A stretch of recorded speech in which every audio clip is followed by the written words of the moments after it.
Hello guys, welcome back to the special learning video.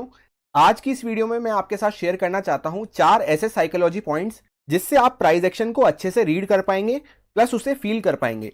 Price action क्या होता है ये तो आपको कोई भी 2-4 बुक पढ़ के या 2-4 वीडियोस देख के कोई भी आपको समझा देगा या आप खुद भी अपने आप से समझ पाएंगे। पर चार्ट के पीछे की कुछ साइकोलॉजी पॉइंट्स होते हैं जो कि आंखों से दिखाई नहीं देते, पर उनको समझना पड़ता है, उनको फील करना पड़ता है। ये सारे ऐसे साइकोलॉजी पॉइंट्स रहते हैं जो आपको कोई 50,000 के पेड कोर्स बेचने वाला भी रेयरली आपको कोई समझा पाएगा, जब तक कि उसको खुद को अच्छा एक्सपीरियंस ना हो कुछ सालों का। तो मैं चाहता हूं जो चीजों को मैंने समझने के लिए सालों लगा दिए, आपको उतना टाइम ना लगे एंड जितना जल्दी हो सके आप मेरे एक्सपीरियंस को यूज करते हुए अपना एक्सपीरियंस डेवलप कर सकें कुछ क्रूशियल पॉइंटर्स एंड बातों को समझ के। अब जैसा कि ये वीडियो फ्री है तो लोग इसकी कदर करेंगे नहीं, पर जो भी इस वीडियो को देख रहा है ये मैं गारंटी देता हूं आपको वेस्ट ऑफ टाइम नहीं लगेगा वीडियो को देखने के बाद। अगर आप ट्रेडिंग में एक बिगिनर हैं एंड वाकई में चीजों को सीखना चाहते हैं तो आपसे यही रिक्वेस्ट है, वीडियो को पूरा एंड तक देखें एंड भले ही आप स्पीड को अपने अकॉर्डिंग एडजस्ट कर लें। चारों के चारों पॉइंट्स जो भी हम डिस्कस करने वाले हैं वो मैं आपको एक ही चार्ट पे प्लेस करके आज दिखाऊंगा। बैंक निफ्टी का वो चार्ट रहेगा एंड आज के चार्ट पे ही हम डिस्कस करेंगे। अगर आप इन चारों पॉइंट्स को समझ पाते हैं एंड फॉलो करते हैं तो जो भी चार्ट बन रहा है आप उसको पहले से अज्यूम कर पाएंगे, क्योंकि एक बार चार्ट बन जाने के बाद तो सबको समझ में आ जाता है कि क्या हुआ। पर असली मजा तब आता है जब आप थोड़ा पहले से चार्ट को अंडरस्टैंड करना चालू कर दें कि कैसा हो सकता है, किस तरह से मूव कर सकता है चार्ट, एंड उस अकॉर्डिंग जब वो मूव करने लगे तब आप अपना ट्रेड एग्जीक्यूट करें। क्योंकि पहले से जब आप चार्ट को अज्यूम करके रखेंगे तो आपकी बहुत ही अच्छे रिस्क रिवॉर्ड पर एंट्री होगी एंड उन लोगों की तरह जो हर एक ग्रीन कैंडल पे बाय करने का सोचते हैं एंड रेड कैंडल पे शॉर्ट करने का सोचते हैं, उनकी तरह आप ट्रैप नहीं होंगे। एक प्रॉपर सेटअप आपको दिखना चालू हो जाएगा चार्ट पे एंड कहां पे आपको चार्ट ट्रैप कर रहा है आप समझ पाएंगे। तो ध्यान से वीडियो को पूरा एंड तक देखें। चलिए वीडियो को सीधा शुरू करते हैं।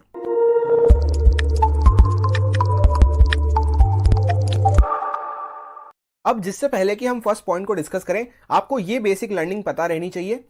जैसा कि आपको पता है स्टॉक मार्केट में दो टाइप की चीजें होती हैं, एक होती है इन्वेस्टिंग एंड दूसरी होती है ट्रेडिंग। इन्वेस्टिंग जो होती है उसमें एक इन्वेस्टर इस तरह से कमाता है कि जिस भी कंपनी का उसने स्टॉक ले रखा है वो जैसे जैसे कंपनी ग्रो करती है, उसका प्रॉफिट बढ़ता है, उसकी सेल्स बढ़ती है, तो वैसे वैसे इन्वेस्टर को रिटर्न मिलते हैं। पर जो ट्रेडिंग होती है उसमें ट्रेडर इस तरह से कमाता है कि सपोज आप बायर हैं तो जब सेलर के स्टॉप लॉस हिट होंगे तब आपकी इनकम बढ़ेगी। तो बेसिकली बायर तब कमाता है जब सेलर का स्टॉप लॉस हिट होता है एंड सेलर जब कमाता है जब बायर का स्टॉप लॉस हिट होते हैं। तो फर्स्ट पॉइंट जो है वो यही है कि स्टॉप लॉस आपको फाइंड आउट करने हैं चार्ट पे। अब हम चलते हैं बैंक निफ्टी के चार्ट पे एंड लाइव चार्ट को देखते हुए डिस्कस करते हैं कि किस तरह से आपको स्टॉप लॉस फाइंड आउट करने हैं। तो ये है बैंक निफ्टी का वो चार्ट जो हमने वीकली वीडियो में डिस्कस किया था एंड लेवल सारे सेम थे एंड कल के यूट्यूब शॉर्ट में भी हमने डिस्कस किया था। अब इस पैटर्न को हम हटा देते हैं एंड सिर्फ लेवल्स की बात करते हैं। अब हम आ जाते हैं 5 मिनट टाइम फ्रेम पे, जिससे कि आपको बेटर अंडरस्टैंडिंग मिल सके। तो पहला पॉइंट जैसा कि हमने डिस्कस करा है, आपको स्टॉप लॉस फाइंड आउट करने हैं चार्ट पे। एंड जहां तक हम कल चार्ट को छोड़ के गए थे वहीं तक आप सोचिए कि चार्ट बना हुआ है एंड ये सब आपको कुछ भी नहीं पता। अब जहां पे कल चार्ट क्लोज हुआ था यहाँ पे कुछ बायर्स भी बैठे होंगे एंड कुछ सेलर्स भी आपको यहाँ पे बैठे मिलेंगे। तो जैसे ही मार्केट गैप अप ओपन होता है आप देख सकते हैं बहुत ज्यादा गैप अप है। इस वजह से क्या होगा, जो भी बायर्स हैं उनको बहुत अच्छा यहाँ पे प्रॉफिट दिखना चालू होगा। तो जैसे ही बायर्स को इतना अच्छा प्रॉफिट दिखने लगा बीटीएसटी में, तो सब कोई सोचेगा कि यहाँ पे प्रॉफिट बुक करूं। एंड ऑल्सो हम रेजिस्टेंस के आसपास ओपन हो रहे थे तो यहाँ पे बायर्स रिस्क लेने का कोशिश नहीं करेंगे। तो अब क्या हुआ, जैसे ही यहाँ पे बायर्स प्रॉफिट बुक करना चालू करेंगे सेलर्स को थोड़ी होप मिलना चालू होगी कि वापस मार्केट नीचे आ सकता है एंड हो सकता है उनका लॉस थोड़ा कम हो जाए। एंड जैसे जैसे ही कैंडल बनी होगी उनका लॉस थोड़ा थोड़ा कम होने लगा होगा। तो बायर्स तो यहाँ पे एग्जिट कर गए, पर जो सेलर्स थे वो अपने आप को होल्ड करके बैठे हुए हैं अभी, इस आशा में कि ये मार्केट यहाँ से नीचे आ जाए तो उनका लॉस थोड़ा कम हो जाए या वो कॉस्ट टू कॉस्ट निकल जाए। एंड ये जब रेड कैंडल्स यहाँ पे बनने लगी तो यहाँ पे लोगों ने कुछ शॉर्ट किया होगा, क्योंकि जैसे ही ये कैंडल बनी कुछ लोगों ने शॉर्ट किया होगा इसके ऊपर अपना स्टॉप लॉस रख के। यहाँ पे उनको भी मार्केट से निकालने के लिए, उनका भी स्टॉप लॉस हिट करवाने के लिए ये एक बड़ा मूवमेंट किया गया। तो इससे दोनों काम हो गए, जिन्होंने भी यहाँ पे फ्रेश शॉर्ट्स बनाए थे अपने इस कैंडल के ऊपर अपना स्टॉप लॉस रख के, उनका स्टॉप लॉस भी हिट करवा दिया गया। एंड साथ ही साथ जो सेलर्स यहाँ पे होप लगा के बैठे थे कि चार्ट थोड़ा नीचे आ जाए फिर हम अपनी पोजीशन से एग्जिट हो जाएं कॉस्ट टू कॉस्ट या हल्का फुल्का लॉस में, तो उनको भी डराकर उनके भी स्टॉप लॉस हिट करवा दिए गए। अब उसके बाद क्या हुआ, जैसे ही नीचे के जो सेलर्स बैठे थे उनके भी स्टॉप लॉस हिट हो गए क्योंकि उनको अच्छा खासा लॉस दिखना चालू हो गया होगा। एंड साथ ही साथ जिन्होंने फ्रेश शॉर्ट्स यहाँ पे बनाए होंगे उनका भी स्टॉप लॉस हिट हो गया। तो ओवरऑल इससे आपको क्या कंक्लूजन देखने को मिला कि यहाँ पे ऊपर कोई भी स्टॉप लॉस नहीं है। तो उस केस में मार्केट क्या करेगा, वो ऊपर जाके क्या करेगा। अब जब ये मूवमेंट मार्केट अब जब ये मोमेंटम मार्केट ने दे दिया तो उसके बाद यहाँ पे अब कोई भी स्टॉप लॉस नहीं बचे। तो इस तरह से यहाँ के जब स्टॉप लॉस मार्केट ने खाली कर दिए, उसके बाद चार्ट ने वापस डाउन साइड का मूवमेंट देना चालू करा। अब कुछ लोग जिन्होंने यहाँ पे इस कैंडल को देख के बाय किया होगा दोबारा से, उनकी कल से पोजीशन नहीं थी, जो इंट्राडे ट्रेडर्स होते हैं, उन्होंने ये स्ट्रॉन्ग कैंडल देख के कि अरे इसने 43,000 का लेवल भी ब्रीच कर दिया है एंड रेजिस्टेंस को भी ब्रीच कर दिया है, तो चलो यहाँ पे बाय कर लेते हैं। तो फ्रेश स्टॉप लॉस कहाँ मिले? ऊपर की साइड तो स्टॉप लॉस नहीं थे, पर यहाँ पे लोगों के स्टॉप लॉस आ गए। अब तो मार्केट जहां पे स्टॉप लॉस होता है उस तरफ ज्यादा जाना प्रेफर करता है। 10 में से 8 बार आपको ऐसा देखने को मिलेगा जहां पे मार्केट को स्टॉप लॉस मिलेंगे वहां पे मार्केट ज्यादा जाना प्रेफर करेगा। तो जैसे ही इस कैंडल को देख के लोगों ने बाय करा एंड यहाँ पे अपने स्टॉप लॉस प्लेस करे, मार्केट फिर उनका स्टॉप लॉस खाने वापस नीचे आ गया। एंड जैसे ही फिर इसके नीचे यहाँ पे स्टॉप लॉस हिट हुए, ये आपको तेजी का मोमेंटम देखने को मिला। तो इस तरह से मार्केट में स्टॉप लॉस हिट करवाए जाते हैं and specially stop loss hit करवाए जाते हैं रिटेलर्स के, बड़े प्लेयर्स के द्वारा। अब लास्ट वाली जो वेडनेसडे वाली वीडियो थी उसमें मैंने आपके साथ एक स्पेशल पॉइंट शेयर किया था। सेकंड नंबर का वो पॉइंट था कि आपको हमेशा ध्यान रखना है कि चार्ट कहां से चलकर आ रहा है। तो कल की क्लोजिंग जो थी वो यहां हमें देखने को मिली थी 755 के आसपास। उसके बाद जब सीधा हम यहां पे ओपन हो रहे हैं, तो कभी भी आपको जब इतना मूवमेंट ऑलरेडी हो चुका है तो उसी फेवर में और मूव नहीं लेना। जिन लोगों ने भी वो वीडियो देखा होगा उनको बहुत ही मजा आया होगा। एक बहुत ही गोल्डन वीडियो थी वो, जिसमें हमने 5 पॉइंट्स के बारे में डिस्कस किया था जिससे आप इस तरह के ट्रैप से बच सकते हैं। तो ये भी यहाँ पे एक रीजन बना ब्रेकआउट फेलियर का। अगर अभी तक आपने वो वीडियो चेकआउट नहीं करी है तो वीडियो का लिंक आई बटन में मिल जाएगा। बहुत ही इंपॉर्टेंट वीडियो है, जरूर जाके देखें उसको। अगर आपने ये वाला गेम खेला होगा स्नेक वाला, तो आप बहुत ही आसानी से समझ सकते हैं इस एग्जाम्पल से कि मार्केट किस तरह से स्टॉप लॉस की तरफ मूव करता है। मार्केट भी उसी तरह से मूव करता है, जहां पे उसको स्टॉप लॉस दिखेंगे, सपोज वो इस तरह से ऊपर जा रहा है पर वहां के ऊपर के स्टॉप लॉस खत्म हो गए, तो वो सीधा वापस नीचे आना चालू कर देगा स्टॉप लॉस को हिट करने। फिर अगर यहां पे सारे स्टॉप लॉस निकल गए, अच्छा खासा डाउन साइड का मूव आ गया, तो उसके बाद वापस ऊपर जाना चालू करेगा, क्योंकि यहां पे लोगों के स्टॉप लॉस आना चालू हो गए होंगे जिन्होंने यहां पे शॉर्ट किया। जिस तरह से स्नेक अपने टारगेट को हंट करता है, मार्केट भी स्टॉप लॉस हंट करता हुआ चलता है। आई होप आप इस एग्जाम्पल से बहुत ही अच्छी तरह से समझ गए होंगे। वैसे तो स्टॉप लॉस हंटिंग जो है वो एक अपने आप में बहुत बड़ा टॉपिक है, जिसको कंप्लीटली हम इस वीडियो में डिस्कस नहीं कर सकते, क्योंकि इसमें हमें बाकी और 3 पॉइंट्स की भी बात करनी है। अलग अलग प्राइस एक्शन में एंड अलग अलग कैंडलस्टिक पैटर्न में अलग तरह से रिएक्ट करता है स्टॉप लॉस हंटिंग। एंड अलग अलग कैंडलस्टिक पैटर्न जो होते हैं, जैसे हेड एंड शोल्डर पैटर्न में किस तरह से फाइंड कर सकते हैं हम स्टॉप लॉस, ट्राइंगल पैटर्न में किस तरह से स्टॉप लॉस फाइंड आउट कर सकते हैं। तो एक अलग से डेडिकेटेड वीडियो बन सकता है। अगर आप कमेंट करके बताएंगे आपको चाहिए, अगर आप सब डिमांड करते हैं, तो मैं बहुत ही जल्द उस पर एक डेडिकेटेड वीडियो बनाने की कोशिश करूँ। आई होप आपको फर्स्ट पॉइंट समझ में आ गया होगा कि किस तरह से स्नेक वाले गेम की तरह मार्केट स्टॉप लॉस को फाइंड आउट करता हुआ चलता है एंड उसी डायरेक्शन में फ्लो करता है। तो आपको यह ध्यान रखना है ब्रेकआउट या ब्रेकडाउन के साथ कि वहां पे नीचे मूव करने के बाद स्टॉप लॉस है या नहीं। अब बात करते हैं सेकंड साइकोलॉजी पॉइंट की। तो सेकंड साइकोलॉजी पॉइंट जो है उसका नाम है रिपीटेशन इज अ ट्रैप। इसका मतलब क्या होता है, चलिए चार्ट पे समझते हैं।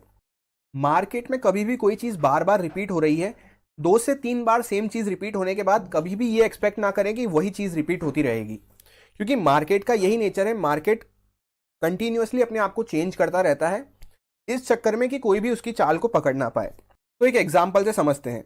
जैसा कि आप देख सकते हैं मार्केट में यहाँ पे आपको चार्ट देखने को मिलेगा, इसके बाद एक बड़ा गैप अप ओपन हुआ मार्केट।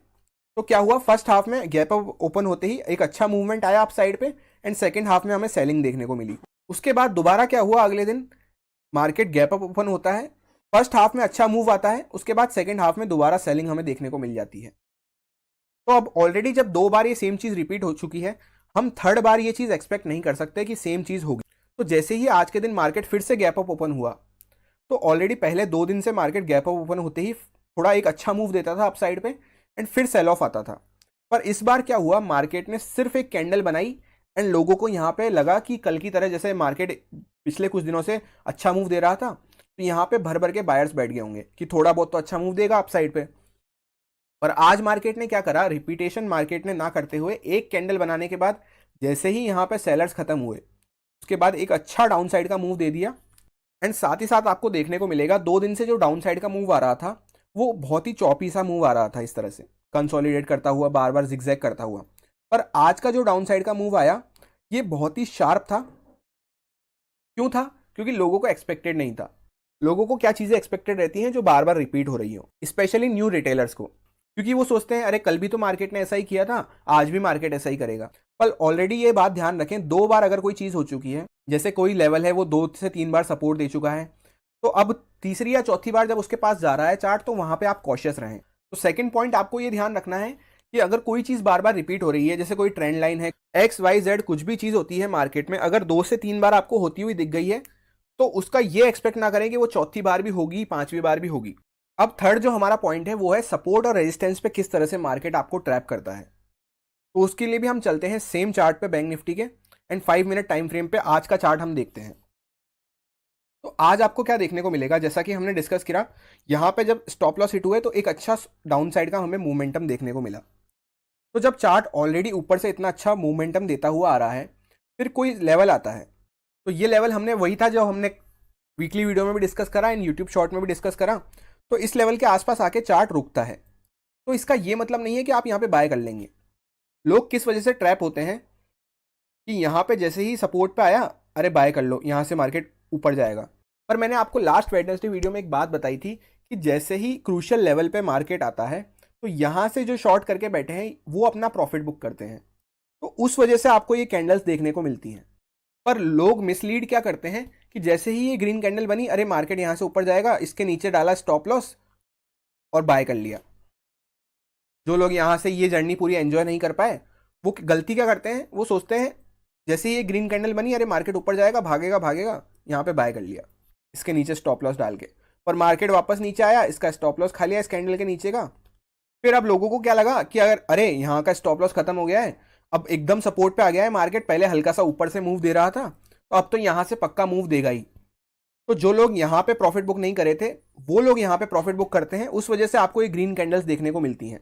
पर लोग क्या सोच लेते हैं कि अरे यहाँ से मूव नहीं दिया, यहाँ से तो देगा ही। वो दोबारा से ट्रेड में एंटर होते हैं, इस बार उनको एक कैंडल की बजाय 2 से 3 कैंडल देखने को मिलती है।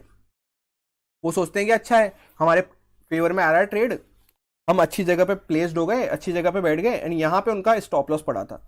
पर मार्केट क्या करता है, थोड़ा ऊपर लेके जाएगा एंड वापस से उनका स्टॉप लॉस हिट कर देता है। उसके बाद तीसरी बार क्या होता है, नए लोगों को लगता है कि यहाँ पे चलो हैमर कैंडल बनी है, बाय कर लेते हैं, मार्केट ऊपर जाएगा। एंड मार्केट ऊपर जाता भी है, थोड़ा ऊपर आप देखेंगे इस कैंडल को, अगर मैं इस तरह से जूम करके दिखाऊं तो ये कैंडल थोड़ा ऊपर तक जाती भी है। तो लोग क्या सोचते हैं, ये प्रीवियस वाला स्विंग क्रॉस कर दिया, इसके ऊपर यहाँ पे भी ये कैंडल्स को क्रॉस करने वाला है, तो मार्केट यहाँ पे भागेगा। तो जो लोग यहाँ पे थोड़ा डर रहे थे, वो इस कैंडल में बीच में कहीं एंटर हो जाते हैं, यहाँ पे कहीं एंटर हो जाते हैं, और जैसे ही मार्केट में वो एंटर होते हैं, उसके बाद यहाँ पे उन्होंने सपोज इस कैंडल के नीचे अपना स्टॉप लॉस रखा होगा, और इमीडिएटली आपको देखने को मिलेगा मार्केट सीधा स्टॉप लॉस की तरफ मुड़ता हुआ चला आता है। तो ये गलती कभी भी ना करें। मैंने आपको क्लियर कट समझाया था कि आपको किस बेसिस पे बाय करना है, क्या कंडीशंस बनेगी तब बाय करना है। एक बार जब चार्ट सपोर्ट पे आता है तो उस वीडियो को जरूर देखें। हो सकता है कोई स्मार्ट बन के थोड़ा दूर भी स्टॉप लॉस रखा होगा, तो मार्केट इस तरह से उसका स्टॉप लॉस खाता हुआ चला गया। तो इस तरह से मार्केट आपको सपोर्ट एंड रेजिस्टेंस पर ट्रैप कर। अब लास्ट एंड फोर्थ पॉइंट है प्रीवियस ट्रेंड क्या कह रहा है। तो उसके लिए भी सेम चार्ट पे हम चलते हैं। बैंक निफ्टी के चार्ट को 5 मिनट टाइम फ्रेम पे जब हम देखते हैं, तो अब यहां से आप देखेंगे जैसे ही एक अच्छा चार्ट डाउनफॉल देता हुआ आ रहा है, अब यहाँ पे जब ये ट्रेंड लाइन आएगी तो बहुत सारे ट्रेडर्स क्या करेंगे, जैसा कि हमने थर्ड पॉइंट में डिस्कस करा, सीधा यहाँ पर ट्रेंड लाइन पे आते ही वो बाय करने का कोशिश करेंगे कि मार्केट यहाँ ट्रेंड लाइन पे आ गया, अब तो भागेगा, अब तो भागेगा। मैं आपको जूम इन करके दिखाता हूँ किस तरह से यहाँ पे एक हैमर कैंडल भी बनी है, उसके बाद भी मार्केट थोड़ा सा ऊपर मूव किया, उसके बाद भी थोड़ा सा मार्केट ने ऊपर मूव दिया पर वापस नीचे आ गया। फिर इस बार बहुत कोशिश करी, बहुत अच्छे से ऊपर भी गया, ये सारे पीछे स्विंग को क्रॉस कर दिया, पर एट दी एंड वापस मार्केट फेक आउट देके वापस इस तरह से नीचे आ गया। तो ये सब लोग किस वजह से ट्रैप हुए, यहाँ पे आप देख सकते हैं ना हैमर काम करा, ना कंसोलिडेशन का ब्रेकआउट काम करा। ये सब क्यों फेल हुए, क्योंकि लोगों ने यहाँ पे जो बाय करे होंगे उन्होंने क्या गलती करी कि चौथा साइकोलॉजी पॉइंट को उन्होंने ध्यान में नहीं रखा कि प्रीवियस ट्रेंड क्या चल रहा है। मॉर्निंग से प्रीवियस ट्रेंड क्या चल रहा था कि एक अच्छा सेल ऑफ हमें देखने को मिल रहा था, कोई भी अच्छा बाउंस तक नहीं आ पा रहा था, एक सफिशियंट बाउंस जिसे बोलते हैं वैसा बाउंस तक भी नहीं आ पा रहा था कोई। तो साफ समझ में आ रहा है कि इंट्राडे ट्रेंड जो है वो नेगेटिव है। अब यहाँ पे आप जबरदस्ती किसी भी सपोर्ट पे इस तरह से बाय करेंगे तो आपको ट्रैप होना ही है। तो इसलिए फोर्थ पॉइंट जो रहता है वो ये डिसाइड करने में हेल्प करता है हमारी कि ट्रेंड किस साइड पे है। ट्रेंड की साइड पे हमेशा ज्यादा पैसा बनता है। पहले पॉइंट में हमने डिस्कस करा कि आपको स्टॉप लॉस का ध्यान रखना है कि चार्ट पे किस साइड पे स्टॉप लॉस है, उस अकॉर्डिंग आपको ट्रेड प्लान करनी है। सेकंड हमने ये बात करी कि कुछ चीज बार बार रिपीट हो रही है पिछले 1-2 बार से, तो उसको आप अवॉइड करने की कोशिश करें, या फिर उस साइड पे आप जा भी रहे हैं तो कॉशियस होकर जाएं कम क्वांटिटी के साथ। थर्ड, हमने ये डिस्कस करा कि सपोर्ट एंड रेजिस्टेंस को आपको किस तरह से चेक करना है, क्योंकि सपोर्ट एंड रेजिस्टेंस पे लोग बाग अपनी प्रॉफिट बुकिंग भी करते हैं, तो उस चक्कर में ट्रैप ना होए, ये हमने सीखा। एंड फोर्थ एंड लास्ट, हमने डिसाइड करा कि हमको ट्रेंड के साथ ही रहना है हमेशा। एंड ये बात आपको पता होगी, स्टॉक मार्केट में कुछ भी 100% नहीं होता, तो हो सकता है आप कभी ट्रेंड की साइड हो पर वहां से रिवर्सल आ जाए, पर ऐसा सिर्फ आपको देखने को मिलेगा कि 10 में से 2 बार ऐसा होगा। तो हमें क्या करना है, हमें प्रोबेबिलिटी बेसिस पे काम करना होता है। जो मेजॉरिटी टाइम हो रही है चीजें, उस पर आपको फोकस रखना है। 1-2 बार स्टॉप लॉस होता है, चलता है, पर आप इस तरह से देखिए कि 10 में से 8 बार आप स्टॉप लॉस नहीं ले सकते, 10 में से 2 बार आपको चल जाएगा स्टॉप। अगर आप इनको फॉलो नहीं करते तो आप कितना ही अच्छा प्राइस एक्शन सीख लें, कितना ही अच्छा कैंडलस्टिक पैटर्न सीख लें, वो आपके फेल होते ही रहेंगे। एक ही सिंगल चार्ट पे मैंने आपको चारों पॉइंट्स अप्लाई करके दिखा दिए। अब आपका काम है आप इसको बाकी चार्ट्स पे भी लगा के चेक करें, बाकी दिनों पे लगा के चेक करें, आपको बहुत अच्छे रिजल्ट्स मिलेंगे। वीडियो अच्छा लगा हो तो वीडियो को प्यार दिखाना ना भूलें, एंड इसी तरह के और वीडियोस के लिए make sure to join us. इस वीडियो में फिलहाल इतना ही, मिलते हैं किसी नेक्स्ट वीडियो में। Thank you.